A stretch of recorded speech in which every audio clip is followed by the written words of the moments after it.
Hi everyone, in today's video I'll show you how to stop email notifications from AliExpress using a PC. So let's get started. First, open your web browser and go to the AliExpress website. Next, log into your AliExpress account.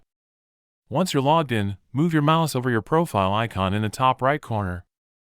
Then, from the drop-down menu, click Settings. From the Settings menu, under Email Subscriptions, find and click Subscription Settings.